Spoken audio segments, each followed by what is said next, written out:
Hello, my name is Kelsey Miskell, and I'm going to be walking you through the reading strategy type of interactive notebooks for this course. First, we're going to begin by discussing what interactive notebooks actually are. Interactive notebooks are special notebooks where students collect, organize, and respond to what they're learning in the classroom. Instead of just writing down notes, students get to create pages that are colorful, creative, and hands-on. These notebooks help make lessons more fun and easier to remember. Students often add things like drawings, diagrams, flaps or foldables, or cut and paste activities, all of which are usually pre-made by the teacher. Interactive notebooks are great for visual and kinesthetic learners because students get to actually work with their hands to create interesting visuals. Now we're going to look at who exactly uses these types of notebooks in their classroom. Interactive notebooks can honestly be used by any teacher's grades 1st through 12th and can be used by just about any subject. Teachers can adapt their interactive notebooks to fit whatever content or lesson that they are teaching, as well as they can adjust how much help that they give their students based on their student grade level as well as ability level. Generally, the idea is to give students more responsibility in their interactive notebooks as they get older.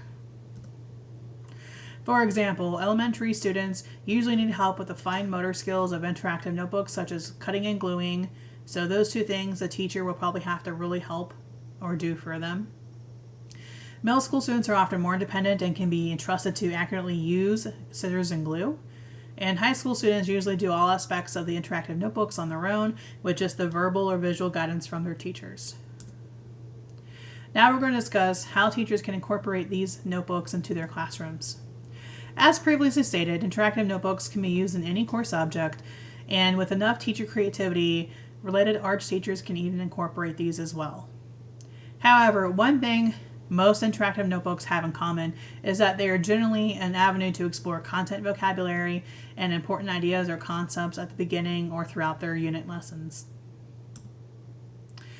Focusing on the core subjects such as math, ELA, social studies, and science, there are so many different ways interactive notebooks can be used. I'm just going to be naming just a few.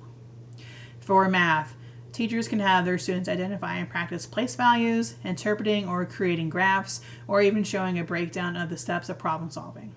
For ELA, teachers can have students break down content-specific vocabulary as well as look at different reading or grammar strategies. Social studies teachers can have students create and chart historical timelines, state historical facts, and can have students color and identify specific populations in a different region on a map. Science teachers can have students create and identify different types of charts, graphs, and diagrams, record scientific data, as well as to jot down notes during their lab experiments. Now I'm going to discuss reasons why teachers should be implementing these types of notebooks into their classrooms. Interactive notebooks can help students be more involved in their learning, take ownership over their notes, can organize their work better, especially if teachers have their students utilize a table of contents page. They can think deeply about what they've learned and make it easier for students to go back and review past lessons. If teachers incorporate technology into their interactive notebooks, such as making their interactive notebooks digital, this can also help make the learning more engaging for students. When is it appropriate to use interactive notebooks? Teachers can use interactive notebooks at any point in the lesson, but they do especially work most when introducing new content, practicing or reviewing past material, summarizing or combining ideas after a class discussion or research. These notebooks are flexible and really cool because they can be used daily or they can be used for just special instruction or for a special project. Where to find resources? Generally, if you have access to a Google search engine, you can practically find tons of resources for interactive notebooks. However, a few great places to start would be Teachers Pay Teachers. That is a great place to start. There are so many different content and grade level stuff on there for interactive notebooks that you can get for free or for a small price. Of course, make sure you vet all information, make sure it's accurate. We Are Teachers is a teacher-driven website that has lots of free information, has several pages of free content that you can use for your notebooks. Pinterest or other teacher blogs are great resources as well, especially as as far as like how to set up your interactive notebook and what you can put in there. Sometimes school teachers and other districts already have created curriculum resources for interactive notebooks, so ask a fellow teacher to see if they have done them before, and they might be able to like share resources with you. Teachers generally love sharing, so that's always a good place to start. While this is my last point on the slide, it's by no means the last resource available. Sometimes you can find actual physical books about interactive notebooks. I found one that I bought for 7th grade English language arts.